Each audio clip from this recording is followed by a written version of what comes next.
वैसे सबसे ज्यादा माथापच्ची यूपी को लेकर है, जहां भले ही मायावती गठबंधन में शामिल होने से इनकार कर चुकी हूं, लेकिन सियासी अटकलों का बाजार गर्म है। आइए अब इंडिया गठबंधन में मायावती की एंट्री की संभावनाओं को भी समझाते हुए आपको ये रिपोर्ट दिखाते हैं।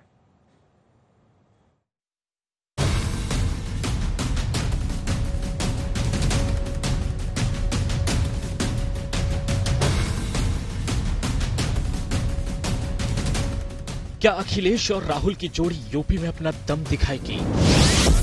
क्या मायावती अकेले चुनाव लड़ेंगी या फिर इंडिया गठबंधन के साथ जाएंगी? क्या अखिलेश मायावती के शामिल होने पर सहमति देंगे? ये वो सवाल हैं जो यूपी की सियासत में गर्म है, क्योंकि लखनऊ से तय होता है कि दिल्ली के सिंहासन पर कौन बैठेगा। ऐसे में भले ही मायावती ने गठबंधन से किनारा कर लिया हो, लेकिन उन्होंने सारे रास्ते बंद नहीं किए हैं। बीएसपी की ओर से दो शर्त रखी गई है। पहली, कांग्रेस बीएसपी के विधायकों को तोड़ने के लिए माफी मांगे। दूसरी, मायावती को मोदी के खिलाफ पीएम का उम्मीदवार घोषित किया जाए। कांग्रेस फिर झिझक क्यों रही है, शर्मा क्यों रही है, अंदर से आत्मगिलानी क्यों है उसको? वो एकदम तुरंत बाहर आए और जो राजस्थान में 6 विधायक हमारे उस समय डांका डाल के वो ले गए, हम सपोर्ट कर रहे थे सरकार को, और चोरी करके 7 विधायक हम सपोर्ट कर रहे थे सरकार को, मध्य प्रदेश में ले गए, और छीना झपट्टी मार करके 3 विधायक हमारे उत्तराखंड से ले गए। उनकी माफी मांग लें कुमारी बहन मायावती जी से। और प्रधानमंत्री का कैंडिडेट अगर वो दलित ही चाहती है कांग्रेस और दूसरे अलायंस के गठबंधन, तो कुमारी बहन मायावती से बढ़िया कोई हो नहीं सकता। उन्हें डिक्लेयर करें।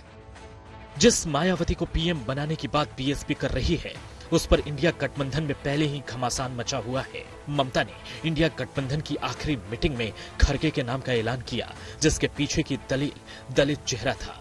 हालांकि इस पर काफी खींचतान हुई, लेकिन जब दलित चेहरे की बात उठी तो बीएसपी को गठबंधन में उम्मीदें नजर आने लगी, जहां चेहरे के हिसाब से मायावती खड़गे पर भारी नजर आती हैं।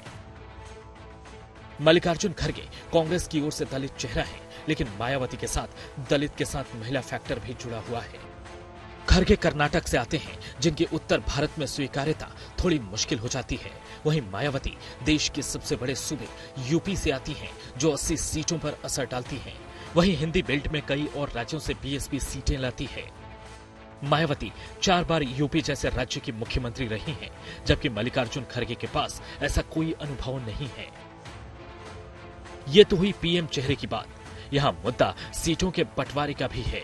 भले ही कांग्रेस का आलाकमान अखिलेश यादव के साथ खड़ा हो, लेकिन राज्य स्तर पर कांग्रेस और समाजवादी पार्टी के बीच टसल जारी है। कांग्रेस के कई नेता मायावती को साथ लाने की वकालत कर चुके हैं।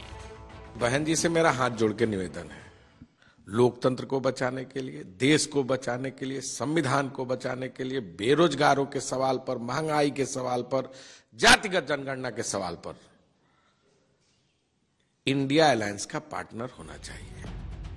घोसी और बागेश्वर में हुए उपचुनाव में यूपी के कांग्रेस नेता अखिलेश यादव के खिलाफ खुलकर मैदान पर उतर आए थे, जबकि मध्य प्रदेश विधानसभा चुनाव में भी कांग्रेस नेताओं और अखिलेश के बीच जमकर बयानबाजी हुई थी। अगर ये मुझे पहले दिन पता होता कि विधानसभा स्तर पर कोई गठबंधन नहीं है इंडिया का, तो हम उसमें कभी मिलने नहीं जाती हमारी पार्टी के लोग, न अपनी हम सूची देते कांग्रेस के लोगों को, न कांग्रेस के लोगों का फोन उठाते। सर, अखिलेश यादव ने आरोप लगाया कि अरे भाई छोड़ो अखिलेश। वैसे भले ही यूपी में बड़ी पार्टियां एक साथ आने की बात कर रही हों, लेकिन लोकसभा में बीजेपी को झटका देना आसान नहीं होगा। पिछले लोकसभा चुनाव की बात करें तो बीजेपी को यूपी में करीब 49% से ज्यादा वोट हासिल हुए थे। वहीं एनडीए गठबंधन के जुड़ने के बाद ये वोट प्रतिशत 51.5% को क्रॉस कर गया था।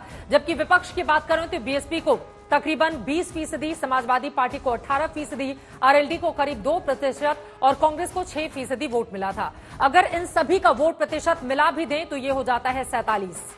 इनके साथ आने के बाद भी बीजेपी आंकड़ों में भारी दिखाई देती है, और जब सीटों में तब्दील करेंगे आपको बता दें तो विपक्ष बहुत ज्यादा पीछे रह जाता है, क्योंकि समाजवादी पार्टी को 5 सीटों पर जीत मिली थी, मायावती की पार्टी को 10 सीटों पर जीत मिली थी, कांग्रेस पार्टी को सिर्फ एक रायबरेली की सीट पर जीत मिली थी, आरएलडी का खाता भी नहीं खुला था। तो इसके जरिए आप समझ सकते हैं कि यूपी की राह इतनी आसान नहीं, लेकिन ताकत और जोर आजमाइश 80 सीटों को लेकर दोनों ही पार्टियों की ओर से, इंडिया गठबंधन और एनडीए की ओर से लगातार लगाई जा रही है।